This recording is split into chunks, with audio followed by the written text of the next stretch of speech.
सावन सोमवती अमावस्या कथा। एक गरीब ब्राह्मण परिवार था। उस परिवार में पति पत्नी के अलावा एक पुत्री भी थी। वह पुत्री धीरे धीरे बड़ी होने लगी। उस पुत्री में समय और बढ़ती उम्र के साथ सभी स्त्रियोचित गुणों का विकास हो रहा था। वह लड़की सुंदर, संस्कारवान एवं गुणवान थी, किंतु गरीब होने के कारण उसका विवाह नहीं हो पा रहा था। एक दिन उस ब्राह्मण के घर एक साधु महाराज पधारे। वो उस कन्या के सेवा स्वभाव से काफ़ी प्रसन्न हुए।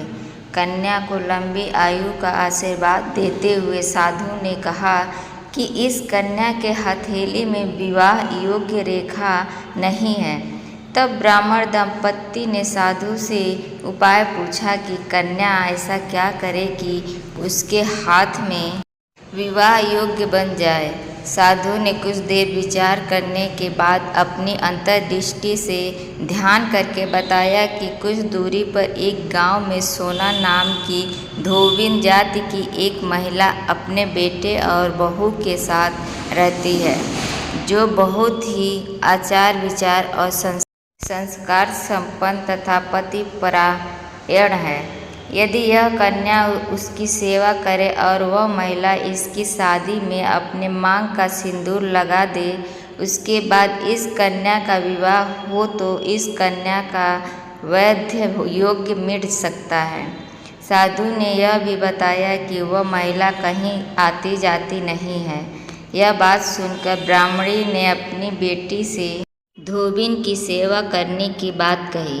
अगले दिन कन्या प्रातःकाल ही उठकर सोना धोबिन के घर जाकर साफ सफाई और अन्य सारे काम करके अपने घर वापस आ जाते। एक दिन सोना धोबिन अपनी बहू से पूछती है कि तुम तो सुबह ही उठकर सारे काम कर लेती हो और पता भी नहीं चलता। बहू ने कहा, माँ जी, मैंने तो सोचा कि आप ही सुबह उठकर सारे काम खुद ही खत्म कर लेती हैं।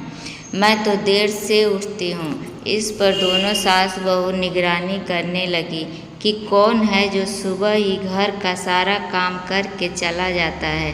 कई दिनों के बाद धोबिन ने देखा कि एक कन्या मुंह ढके अंधेरे घर में आती है और सारे काम करने के बाद चली जाती है।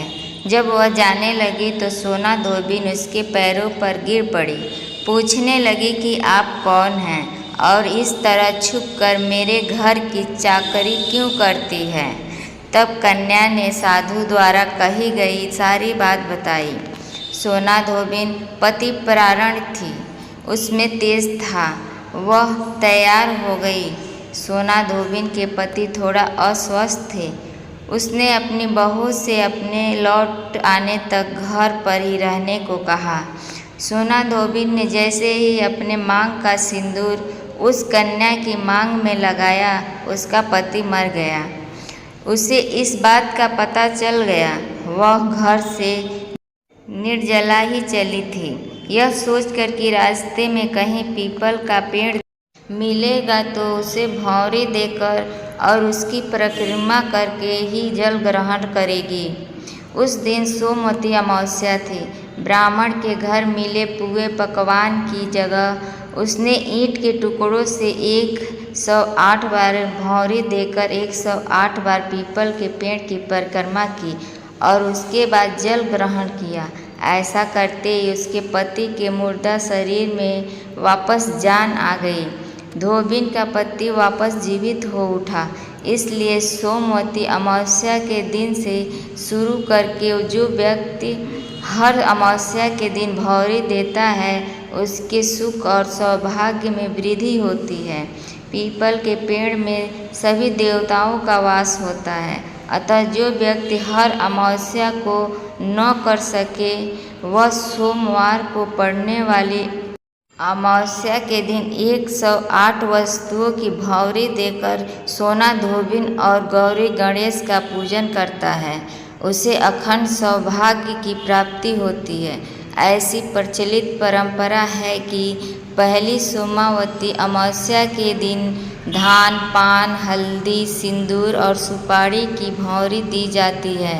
उसके बाद की सोमवती अमावस्या को अपने सामर्थ्य के हिसाब से फल, मिठाई, सुहाग सामग्री, खाने की सामग्री आदि की भौरी दी जाती है और फिर भौरी पर चढ़ाया गया सामान किसी सुपात्र ब्राह्मण, ननद या भांजे को दिया जा सकता है।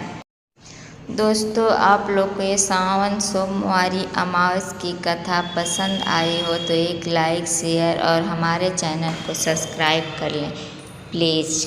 Thank you.